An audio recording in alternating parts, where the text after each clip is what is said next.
We probably all know someone who is just very consistent, a person who has had the same haircut possibly for decades, eats the same thing for breakfast every morning, and never misses a deadline. In a world of chaos, that kind of stability is rare, but in a way, strangely admirable. Now imagine if an entire country, a global economic powerhouse, ran itself with the same consistency for half a century. That country is Germany. It's a story of one of the most unique demographic experiments in human history. Germany is facing the same demographic collapse as Japan, Italy, and South Korea in a sense.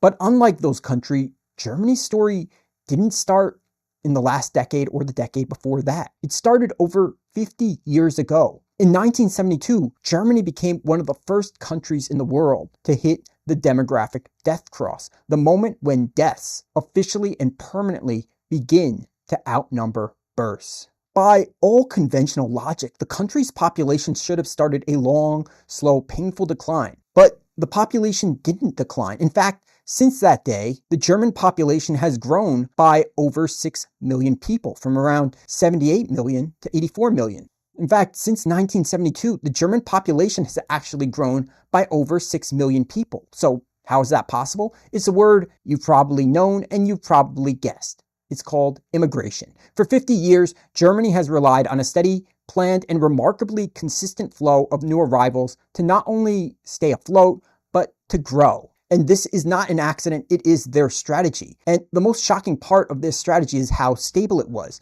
Germany's total fertility rate barely hasn't budged in 50 years, hovering around a sub-replacement level of 1.5 children per woman, basically since the mid-1970s. This consistency created a nation that defied the normal rules of demographic gravity. The country's urban population percentage, a key indicator of development, and also one that is very much linked to fertility declines, has also been very stable, moving from only around 75% urbanization rates to just 77% today. This is only a 4% change over the course of 50 years, a far slower urbanization rate compared with virtually any other country in the world. And for decades, Germany has perfected a model, except that your native population will not replace itself, used controlled, relatively slow, steady immigration to fill the gaps to keep the population stable. It was a pragmatic success story, turning a potential crisis into manageable stability. The foreign-born population now makes up around 21% of its total population. But even with this success and their consistency, immigration can't fully reverse the laws of demographics. It can only reshape them. Germany's future population pyramid is a testament to this. Over time, it won't look like a pyramid at all. In fact, their pyramid will look far closer to a column or perhaps a teardrop than any sort of actual pyramid. Immigration has propped up the working age middle of the pyramid, preventing the catastrophic collapse seen in countries like Japan, but it cannot stop the massive post-war baby boom generation from moving into old age. The result is a population pyramid structure that is dangerously top-heavy. The old age dependency ratio, which was already an unmanageable 34% in 2024, is projected to soar to a catastrophic 51% by 2050. And this creates a silver tsunami that threatens to overwhelm the country's famed social systems. A top-heavy pyramid means fewer workers paying into the pension and healthcare systems for a much larger number of retirees. The entire German social contract was built on the assumption of a wide base of young workers. But this new demographic reality creates immense financial challenges.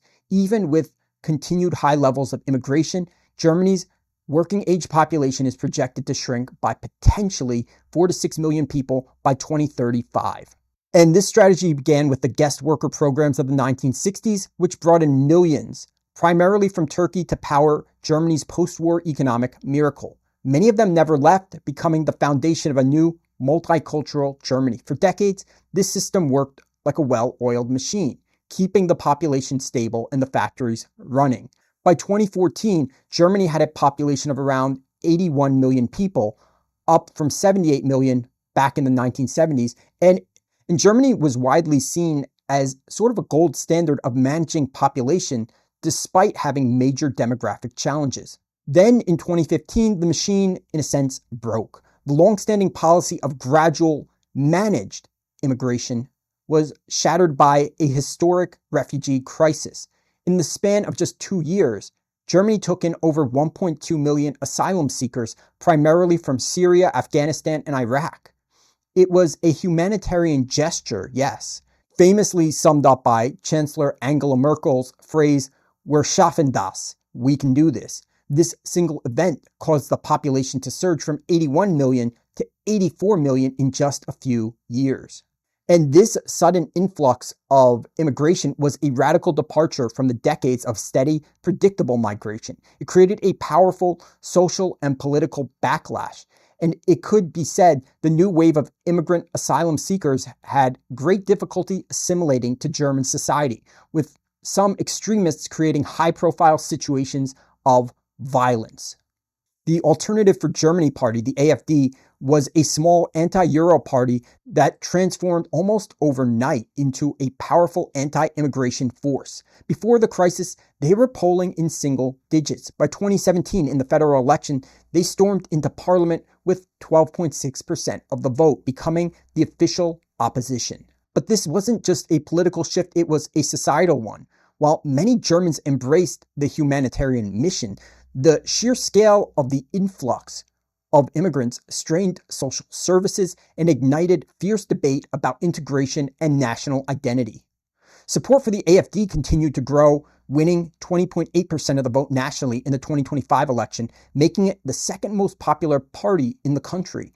It seemed that after 50 years of successful managed immigration, the post-2015 strategy of rapid, large-scale migration from war-torn areas that are prone to extremism soured the population to the idea of immigration itself. For 50 years, the immigration in Germany had a prior track record of relative success.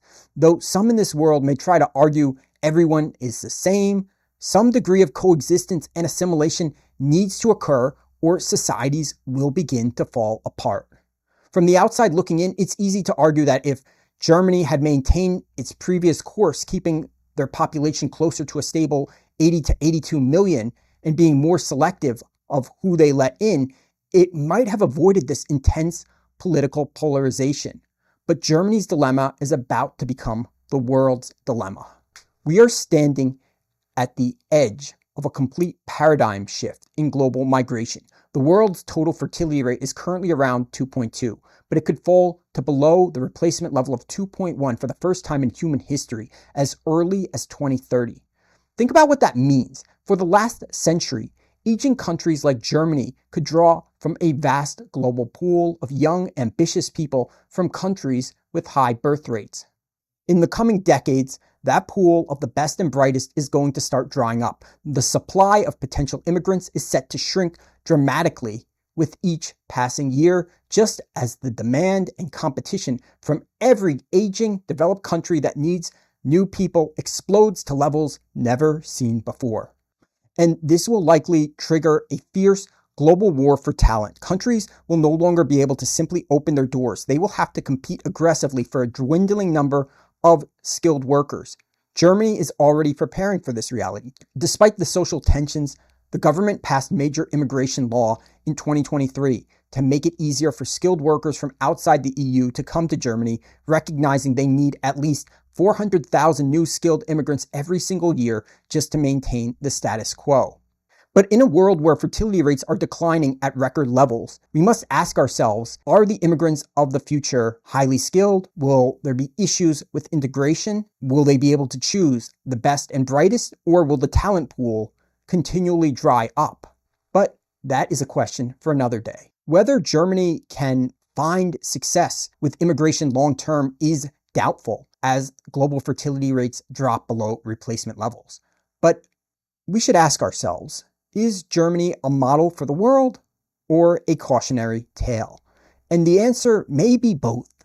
From 1972 to 2014, Germany provided a powerful model for how a nation can successfully manage demographic decline with a pragmatic, long-term immigration strategy. It proved that stability is possible. However, the period after 2015 serves as a crucial cautionary tale. It reveals that even in a country with a half century of experience, there are social and political limits to the pace and scale of migration. And perhaps there is some degree of newfound understanding that taking in over 1 million refugees from war-torn areas prone to extremism who have relatively lower levels of education comes with massive challenges. Immigration ultimately, like all things in life, must be within balance. If you have some, it can be a good thing. If you have too much, it can cause massive difficulties. And Germany shows that public consent is fragile and that a strategy seen as too aggressive can fuel powerful nationalistic movements.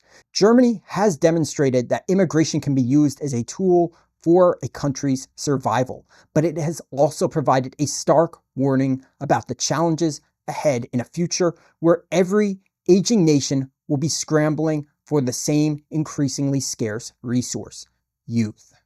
So what do you think about how Germany managed their population since the 1970s? Is their model sustainable, or is it destined to fail in the long term? Share your thoughts in the comments below, and please consider liking and subscribing. This has been Blinded by Logic. Thanks for watching.